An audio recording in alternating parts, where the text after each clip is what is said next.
Alright, for today's video is gusto kong i-shout out ang YouTube user na si Cryon80 or also known as Andrew E. Shout out sa iyo, sir. So maraming thank you ho sa inyong komento, no, na sinabi nyo ho na ang Iloilo City ay maganda pero napakainit sobra. To the point na kukunot ang noo, no? Sobrang init at wala kang makikitang punong kahoy. Sa portion na sinabi mong napakainit ng Iloilo City, hindi ako mag-agree or mag-disagree kasi hindi ko rin naman danas ang init dito. Siguro dahil ako taong kwarto. Totoo yun, taong kwarto. Ibig sabihin ho nun, most of the time nasa kwarto lang ho ako talaga lagi. For example, dito ako nakatira sa Iloilo for 6 days. So I stayed a lot, no, sa kwarto. Siyempre air condition yun, so malamig. Siguro mainit, di ko alam, no, yung init kasi paglalabas din naman ako ng kwarto. Pag ako'y bumabiyahe sa Iloilo City, yan, nagta-taxi rin. So siyempre taxi, aircon pa rin yun. Tapos pagka dating ko sa location na pupuntahan ko, kung saan ako magliliwaliw, maglalagalag, hapon, kung napapansin nyo sa mga vlog ko, alas 2, alas 3, alas 4, alas 5 ng hapon hanggang gabi, no? So in short, hindi ako morning person, so hindi ko masyadong may experience yung init at tirik ng araw. Pero doon naman sa portion or sa part na sinabi mong walang kahoy ang Iloilo City, so parang hindi yata ako agree doon, no? Kasi ako mismo, yun talaga ang napapansin ko na very consistent kay Iloilo City. Isa lang yun sa mga consistency ni Iloilo City, no? For example, napaka-consistent ng kanyang linis, no? Kahit sa ang lugar, Mapa City proper, Mandurriao o saan man na distrito sa Iloilo City, talagang malinis ang kanilang kalye, highway. So napakabihira kang makita ng mga sidewalk vendors. Yes, hindi lang kasi basura ang magtutukoy ng isang malinis na kalye, kundi sa mga sidewalk vendors din na kung saan-saan na lang nagtitinda. So sa Iloilo City, may makikita kang mga vendors dito pero during night time. Tapos yung mga vendors naman na yon ay hindi rin sila stable sa lugar. Ibig sabihin ambulant. Ambulant means yung may gulong ba, no? Na anytime, may oras ho talaga sila na pupwesto sa lugar. Okay, let's talk about punong kahoy. Ano yan? Fake. No. Ano yan? Plastic. Ganda kaya tingnan, di ba? Napakadaming mga malaking punong kahoy sa city proper of Iloilo City. So hindi yan na fake, totoong kahoy ho yan, na sapat na ho yan para makapagbigay ng lilim at lamig ng hangin. And oo nga pala, meron pala akong napanood ng mga video rito sa YouTube, no, across YouTube na parang nagpapalakihan ng gusali itong Iloilo City at ibang lugar, no, dito sa Visayas. Actually karehiyon lang nila, no, na parang binash or binuli, I mean parang pinagtawanan ng Iloilo City kasi nga daw wala daw karapatan ang Iloilo City na magyabang kasi ang gusali daw ng Iloilo City is mga mga putot, mga mababaw lang, mababa lang din daw ba, wala daw skyscrapers. Ngayon meron nagsabi na taga Iloilo na sabi niya meron naman kaming skyscrapers, yung Tiransa. So yun. Actually yan skyscrapers pa rin na pala na yan matuturing kasi ginugol ko ho siya Wikipedia. Ang skyscrapers pala means 40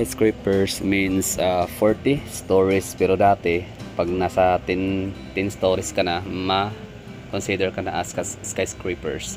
Per floor count kung ilang floor. Kasi dito sa Davao kasi narinig ko yung word na skyscrapers. Wala naman kasi akong ka-idea yung skyscrapers. Kumbaga narinig ko lang yung sa kanta, no? Narinig ko yung salitang skyscraper sa kanta ni Demi Lovato na like a skyscraper, di ba? Parang gano'n, no? So sabi ko, ano ibig sabihin ng skyscraper? So yun pala is pala siya gusali, no? Mas mataas siya kumpara sa mga high-rise buildings. Medium-rise buildings and high-rise buildings, tapos skyscrapers. So skyscrapers, yun po yung yung pinakamataas na. So may nagsabi naman nung ako nagpa-vlog naman sa Davao, sabi nila na ang Davao City is consist of meron kaming dalawa as of this very moment. Meron kaming dalawang gusali ho rito na may tuturing siyang skyscrapers, yung Ion Tower and yung aming Vivaldi Residences, no, kasi nasa 26th floor and 37th floor. So yung skyscraper na daw siya. So ngayon tinanan ko yung Wikipedia. Syempre ito lang yung kaibigan ko dito. Ito talaga yung laging makapagbibigay sa akin ng mga kasagutan. Yan, ingay ng pusa. Skyscraper is defined as a very tall, continuously habitable building that generally has over 40 floors. But there is no universally defined minimum height. In the past, the word skyscraper was also applied to buildings with just 10 stories. So, ngayon, kung pagbabasihan ho natin itong sabi ni Wikipedia na in the past daw, the word skyscraper was also applied to building with just 10 stories. So, ibig sabihin, Iloilo City is marami siyang skyscrapers, di ba? So, marami. Sa Mega World pa lang, ang daming mga skyscrapers plus yung kay Ayala Atria or Atria de Ayala. So, ang dami din na skyscrapers. And also sa Davao City, ibig sabihin, marami na rin pala kaming skyscrapers, hindi lang Aeon Tower and Vivaldi Residences. So, ibig sabihin ho noon, so dito sa Pilipinas, kung saan ka man ngayon nakatira na syudad, so kapag meron ho kayong mga gusaling lagpas 10 floors or 10 stories, o makakonsider na ho natin yan as skyscraper, no? Ngayon naman ay balikan ho natin itong sinasabing tiransa nitong Iloilo City. So, maganda ho siya kasi mataas, no? Ito siya ay condominium and siya, no? Condominium, tiransa residences. So, ibig sabihin condominium. Tapos, maging parang hotel na rin, no? Ano ba? Tingnan natin sa Wikipedia sino si tiransa. Yan po yung under construction. Kasi nga doon sa sa comment na yon, sabi nga nung tao na wag daw i-flex or wag daw tawag nito ipagmalaki itong Tiransa Residences ng Iloilo City, kasi hindi pa naman ito sigurado na maitatayo kasi matagal na daw nakabinbin, matagal na itong inumpisahan, pero hanggang ngayon ay andyan pa rin daw, nakatambak lang or nakabinbin lang, kumbaga parang kinakalawang na daw, no? Parang nalalanta na, parang hindi na siya talaga nagkaroon ng progress. So, nung nabasa ko yon, so syempre kahit hindi ko naman yung video, kasi ibang channel nga ho yun, no? Pinanood ko lang. So, ang sabi doon parang gusto ko sabihin doon na parang I beg to disagree na nakabinbin or hindi siya gumagalaw yung kanyang walang progress, no? Kasi bago nga lang napunta ng Iloilo City, and nakita ko naman yun kahit gabi nga noon, merong nag-wielding, no? So, kumbaga tuloy ang construction ba, yung galaw ng mga gumagawa ng gusali, yung tiransa. May pa yan, may mga barricade yan, may mga harang, ibig sabihin yan under construction, no? So para sa safety na rin ng mga imbis na dadaanan yung lugar, hindi na lang dahil nga sa ginagawa yan. So ibig sabihin no, so itong tiransa, so isa to sa matatayog or matataas na gusali sa syudad ng Iloilo City. Iyon, no? At sa sinabi naman ni Andrew na ako'y nakatira sa Iloilo, kaya ako sinabi maganda. Hindi ako taga Iloilo, 6 days lang ako dito nagstay. Tapos pag sinabi naman na walang punong kahoy ang Iloilo City, hindi ho yung totoo, kasi ang dami. Marami ho talaga silang mga punong kahoy, bulaklak, at kung ano pang mga ornamentals or ano pang mga halaman, no, sa kanilang lugar para makapag-preserve ng nature, and at the same time makapagbigay rin ng ganda. Maganda ang lugar tanawin kapag may makikita kang mga greenery, di ba? May mga punong kahoy, mangroves, di ba? Nasa gilid ng kanilang rivers. So, di ba? Ang ganda lang tingnan ng ng ilog na, di ba? Sa Pilipinas kasi nga common perception talaga kapag sinabing third world country, which is Southeast Asian region. Mga tao kasi mga slums or mga informal settlers nakatira ho yan sa gilid ng dagat, tsaka sa gilid ng ilog at ilalim ng tulay. Pero dito sa Iloilo City, napakaganda kasi wala kang makikita wala ka nang makikita. Dati daw meron no? Yung mga nagsabi noon, mga ilang dekada na nakalipas, marami doon nakatirang mga informal settlers sa igilid ng ilog. Pero ngayon relocate na ho sila, na wala na yung mga bahay doon, kaya masasabi ho nating malinis ho talaga yung Iloilo City rivers, kasi yun nga, wala na ng mga bahay na nakatira sa gilid ng kanilang ilog, kundi puro na mga lush greenery ang makikita, mga mangroves, which is very good, no? Kasi maliban sa flood control ho, yung mga maraming tanim, mga maraming kahoy, yan ho rin talaga ay parang nagfi-filter din, naglilinis din ho siya ng tubig. Tsaka syempre nagbibigay rin siya ng dekalidad or quality airs, no? So ibig sabihin yung air pollution ay nababawasan. Plus ang ganda talaga sa mata, very appealing, no? Pag makita ka ng greens. Kumbaga very refreshing. So yan lang siguro ang masasabi ko sa komento ni Mr. Andrew, no? Shout out ho ulit sa inyo sir. Dahil sa komento ho ninyo ay nakakuha ako ng rason para mag-upload ko nitong mga nakatago ko pang mga aerial video. So yan lang, lush greenery ba kamo? Wala bang punong kahoy? Ano yan? Fake? Dami niya, no? So, yan na siguro. Thank you for watching. So, sana ay nagustuhan ho ninyo. Basta, hindi naman kailangan na taga dyan ka sa lugar para ay appreciate mo yung lugar. Kasi, just in case lang na basta ang dami ko rin mga kakilala na talagang sabi nila maganda yung lugar taga ganitong lugar sila. Tapos nung nakapunta sila ng Davao City, so nasasabi nila na sana all kagaya sa Davao City kasi lugar namin wala hindi marunong mag-implement ang aming local government officials. Basta lang andyan lang sila, so walang implementations, no? Hindi sila ganoon ka-strict sa kanilang mga rules and regulations, sa kanilang mga executive ordinance, kaya yung mga tao hindi sumusunod, di ba? Kasi sila rin mismo ay mapasaway ng mga lidera. So sana all Davao. So yun napuntahan ko yun sa part of Luzon, no? Sabi nila daw, wow, Davao talaga daw. Kasi ako naman, syempre as Davaoinyo myself, syempre parod na parado sa Davao, gawa nung din pagdating din talaga sa cleanliness is next to godliness is very consistent. Tapos maganda rin ang Davao, maganda na ang view ho, no, ni Davao City. Ang topography ni Davao City maganda kasi gilid ho na siya ng dagat. Tapos meron din ho kaming background na mga bulubundukin, like meron kaming Shine Hills, meron kaming Barangay Langob, Magtuod, in some part of Buhangin. Tapos from afar, pag makikita mo yung Davao City, meron ka makikitang Mount Apo, no? The Majestic Mount Apo, the tallest mountain, the tallest mountain in the Philippines. It goes to Davao City. So in some part of Cotabato and Davao del Sur na Mount Apo, yun. So kumbaga nagsisit apart din yung Davao City when it comes to ganda. Ganun naman talaga sa Pilipinas, lahat ng lugar ay magaganda naman ho talaga. Kung meron mga lugar sa Pilipinas na hindi maganda, bilang lang ho sa daliri, kasi Pilipinas naman talaga tinawag na yung Orient Pearl of the Seas, tama ba? So yun, bali unique ang mga syudad sa Pilipinas, kanya-kanyang ganda, kanya-kanyang timplada, no? So depende nga lang yan sa priority. So Davao City, ang priority ho namin dito ay yung peace and order. Priority ho namin ang sense of peace and security. Tapos ano pa ba, yun, cleanliness is next to godliness. Kaso nga lang pero I'm not complaining actually, sorry, wag nyo kung don't get me wrong mga Davaoenyos.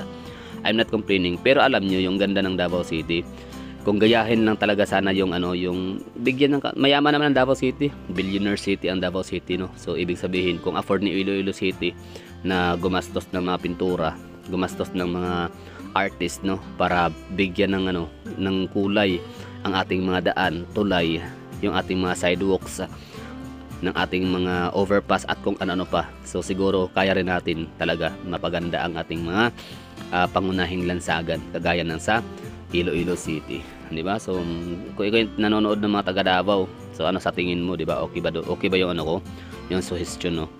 Pero okay na tayo ha, okay na ako doon. Kahit man hindi nila gayahin yung napaka-artistic approach ng mga main streets and main thoroughfares ni Iloilo City, okay lang, no? Kasi okay na rin ako, kumbaga satisfied na ako sa malinis, organized, malalawak ang mga kalye, okay na ako doon sa peace and security ng Davao City. Tapos syempre ano ba, yung prutas, syempre dami tayong prutas, no? Masasarap din, gulay, mura lang. Basta masipag ka lang pumunta ng public market, syempre. So sa naman, sa Iloilo City, congratulations kasi highly urbanized kayo ha, pero organized ang inyong lugar. Ibig kong sabihin, maganda yung traffic rules and regulations. Meron mo talagang speed limits. Tapos may mga din kayo, talagang hindi talaga pinapabayaan yung kalinisan, no? Well maintained. Tapos meron ho kayong mga traffic enforcers na nag-a-assist ho talaga sa mga tao na tumatawid. Alam niyo yun, so ang galing lang, nakakatuwa lang talaga. Hindi naman nila alam na dayo ako, di ba? Di nila alam na ako'y dayo. So bakit nila, parang hindi ko masasabi na special treatment sa mga dayo, no? Sa mga turista ang mga enforcer sa Iloilo City, kasi hindi naman ako nagsasalita nun eh. Yan, tapos ano pa ba? Maganda ang ang ilog, no. Galing, may isda talaga siya. I mean, lahat naman sila ng ilog sa Pilipinas may mga isda, pero dito sa Iloilo City talagang sadya ho talaga siyang sinabuyan ng similya para dumami, para magkaroon ng pang-ulam ang mga gustong mamingwit, no, ng ulam. Yung iba kasi namimingwit lang, parang habis lang ho nila. So dito talaga habis na ulam pa. Diba? So ano sa tingin nyo? Diba? Ganun lang. So thank you for watching. Basta hindi ako taga Iloilo. Na-appreciate ko lang ang Iloilo talaga. Sobrang ganda nito. Oo, kumpara sa ibang mga syudad sa Pilipinas na maganda lang, pero when it comes to artistic approach, kinulang, no. Ay ibig ko sabihin, basta ang ganda ng ganda ng disenyo ni Iloilo, lalo sa mga kalye. Nakakahanga. Lalo pag gabi, ganda rin ng mga pailaw, alam niyo 'yon. Tapos sa araw ang ganda. May mga tanim, mga greenish. Oh. So shout out kay Andrew ha. Andrew, if you're watching this, paki-explain naman kung paano mo nasabing walang punong kahoy sa syudad ho nila. Ang ganda kaya ng lugar nila kasi ayun na nga. Talaga, balance, no? Hindi lang siya puro concrete walls, concrete jungles. Kundi talaga balance, no? Meron talaga silang touch of nature. Meron ho silang tinanim na napakarami mga punong kahoy. Meron silang pinakawalang mga isda sa kanilang mga ilog at pwede itong pang-ulam. Yun. Tapos siya, accessible para sa lahat ha. Hindi to exclusive na para sa mga tao may pambayad lang entrance fee. Basta may enjoy ho siya para sa lahat ha. Meron kasi ako pala ha, may nakita ko parang park yata yun somewhere in Digo City. Hindi ko pa napuntahan yung Digo City, yung kailang parang malaking fish pond ba yun o lake, no, or lagoon.